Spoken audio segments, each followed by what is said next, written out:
నమస్తే అండి, మీ పేరండి? గంటేనాడు అండి. ఏం చేస్తారు సార్ మీరు? మేము వ్యవసాయం అండి. వ్యవసాయం చేస్తారు సార్. అంటే వ్యవసాయ రంగం గతంలో ఎలా ఉండేది సార్, ఇప్పుడు ఎలా ఉంది వ్యవసాయ రంగం? గతం మీద మెరుగండి ఇప్పుడు బాగా.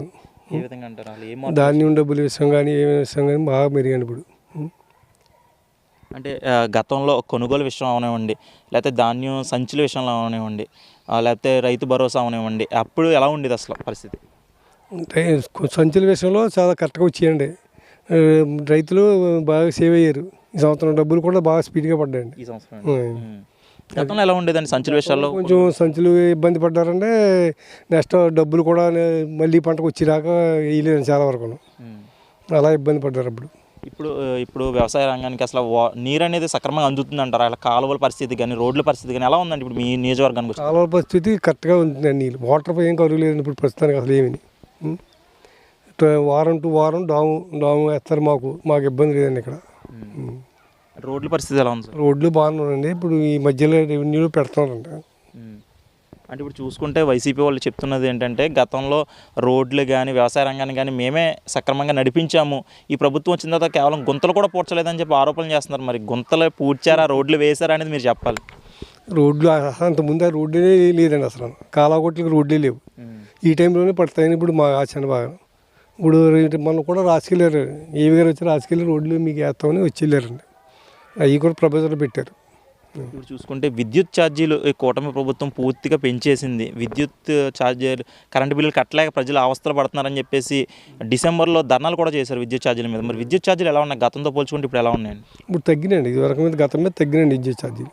మరి పెరిగినాయి అని చెప్పి ధర్నాలు కూడా చేస్తున్నారు కదా? లేదండి, అది తప్పండి. అది ఎందుకు చేస్తున్నారంటే ఏవో అయినా రాజకీయంగా అలాగే చేస్తున్నారమండి. అది చూసుకుంటే ఇప్పుడు లోకేష్ గారు అంటే విద్యాశాఖ మంత్రిగా ఉన్నారు. అసలు స్కూల్కి అభివృద్ధి పరంగా ఎలా చేస్తున్నారు? స్కూల్ విషయంలో అభివృద్ధి బాగా జరుగుతుందండి. అది ఎడ్యుకేషన్ ఎలా ఉందంటారు? అసలు పిల్లలు కూడా ఎడ్యుకేషన్ బాగుందండి. చాలా భోజన సదుపాయాలు కానీ భోజన సదుపాయాలు అన్నీ బాగున్నాయి. మాకు కూడా ఇక్కడ స్కూల్ బాగా చేస్తాను టీచర్లు అంతా.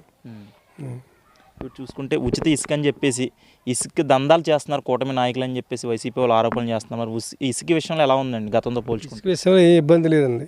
ఇవాళ తాపి మిత్రులు కూడా ఇసుక దొరుకుతుందని బాగా మేము వర్క్ జరుగుతుందని వాళ్ళు కూడా చెప్తున్నారు బయట. గతంలో ఎలా ఉండేదండి ఇసుక? గతంలో ఇసుక తేలేకపోయారు, కొనుక్కోలేకపోయారు. మధ్యలో తరగతి వాళ్ళు కొనుక్కోలేకపోయారు. ఇప్పుడు ఉచితంగా ఇస్తున్నారండి ఇసుక? ఇసుక ఇస్తున్నారండి. ఇసుక కానీ అది లారీ సాధ్యం పెట్టుకుంటే ఉచితంగా వచ్చేస్తుందండి ఇసుక. ఇప్పుడు చంద్రబాబు నాయుడు గారు విజన్ ఎలా ఉంది అంటే, ఇప్పుడు జగన్మోహన్ రెడ్డి మాట్లాడుతూ నా విజన్ ఏంటో గడిచిన 5 ఏళ్లలోనే చూపించేశాను, చంద్రబాబు నాయుడు దుర్మార్గపు రాజకీయాలు చేస్తారని చెప్పుకున్న ఆరోపణలు అయితే చేస్తున్నారు. చంద్రబాబు నాయుడు గారి పరిపాలన గతానికి ఇప్పటికేమో తేడా వచ్చిందంటారా?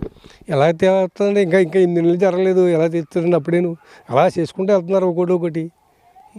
ఆయన ఏదో అపోహలు పడుతూ ఉంటాడు. ఆయన ఏదో ప్రతిపక్షం అలా మాట్లాడుతుంటుందండి. అంటే చూసుకుంటే ఇప్పుడు 2 నెలలు గడిచింది. 6 నెలల్లో 60 రోజులు అసెంబ్లీకి రాని పక్షాన అసెంబ్లీ నుండి డిస్మిస్ చేస్తామని చెప్తున్నారు. మరి ఇప్పుడైనా జగన్మోహన్ రెడ్డి అసెంబ్లీకి వస్తారంటారా? ఏమండి ఆ విషయం ఆయనకి తెలాలి. వస్తారు రాని మనకి ఏం తెలుస్తుంది, ఆయనకి తెలాలి. ఇప్పుడు జనాల్లోకి కూడా వస్తానని చెప్పేసి మొన్నటి నుండి కూడా జనాల్లోకి వస్తున్నారు.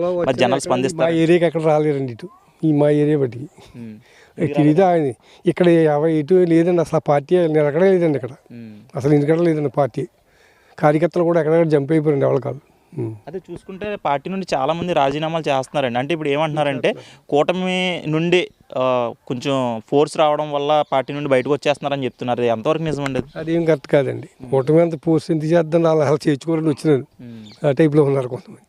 వీళ్ళకి అవసరం లేదండి, కూటమికి అవసరం లేదు. అవసరం లేదండి. 2029లో ఈసారి వచ్చేది వైసీపీ ప్రభుత్వం అని చెప్పి కటాఖండిగా జగన్మోహన్ రెడ్డి చెప్తున్నారు. మరి ఈసారి నగ్గే అవకాశాలు ఏమున్నాయా? లేదండి, ఆయన ఒప్పుకోండి అంత. అది ఏం జరగదండి అలాగే. కూటమి ప్రభుత్వం ఉన్నప్పుడు పవన్ కళ్యాణ్ గారు ఇలా మంచి వర్కులు కూడా బాగా చేస్తున్నారు. పంచాయతీరాజ్కి బోల్డ్ నిధులు వస్తున్నాయి మాకు. ఎలా చేస్తారని గమ్ములు అలా ఎంత రివర్స్ ఎలా అవుతారు? అవ్వలేరు కదండి.